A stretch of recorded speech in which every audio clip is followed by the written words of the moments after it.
Do you remember the first time you ever found yourself in contact with the enemy and what your feelings were? Now it's a real thing. This isn't training. This isn't a simulation. These bullets that are coming our way, they're planning to kill us. Do you remember what that was like?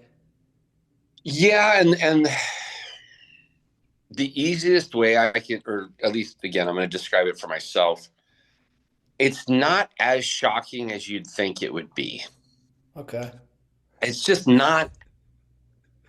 You think like, oh my gosh, it's fundamentally different, but it doesn't really feel that different. It's just kind of like, oh, I don't know. It's very accepted and very maybe at that. And again, maybe because I had been, by the time I got to Afghanistan, I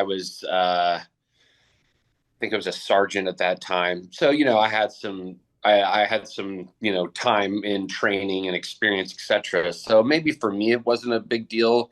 Maybe if I was, 18, fresh out of basic training and all, maybe it would have been different. But for me, quite frankly, for me, it was exciting because that's kind of what I had been wanting. Right. I hear that a lot from veterans, former Rangers, former SEALs, former unit members. They talk a lot about how a lot of them enjoyed it, or at least that's what they say, that they really enjoyed being in contact with the enemy, and it gave them a rush that they've never found doing anything else. So your answer doesn't surprise me, actually. That's kind of what I was expecting. And then how long are you in Afghanistan before you make the choice to try to attempt selection?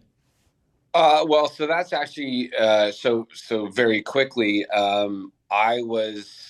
I got lucky so I was there after Anaconda. So after Anaconda happened, which basically moved all the Taliban to essentially Pakistan. So when I got there was right after Anaconda. So we basically that deployment, my first, we built all the outstations on the Pakistani, or not on, but near the Pakistani border. So all the places that you hear about, Asadabad, Jalalabad, the Korgal Valley, which it really wasn't called that at that time, but all those areas, that's when we built those fire bases. And so I was lucky. I was at a very very small. I mean, it was really like a small compound. With it was just one platoon. I was a sniper at that time, and I got attached to a unit team because they didn't have a sniper. So I got to work with them on a couple missions, and after that, I was like, "Yep, this is what I'm going to do." And so then, as soon as I got back from Afghanistan, I put in a packet. So let me ask you about that. I want to drill down. So you're attached to a unit team. You're not a member of the unit at this time. You're an Army Ranger.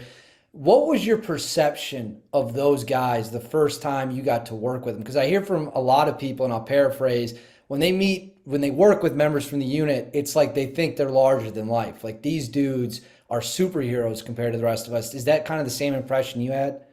The best way I can describe it, or not the best way I can describe it, a thing that does a great job of capturing it is Black Hawk Down. I mean, they really did a good job. I mean, you saw them as gods, and when I was a ranger, I was just like, it was like when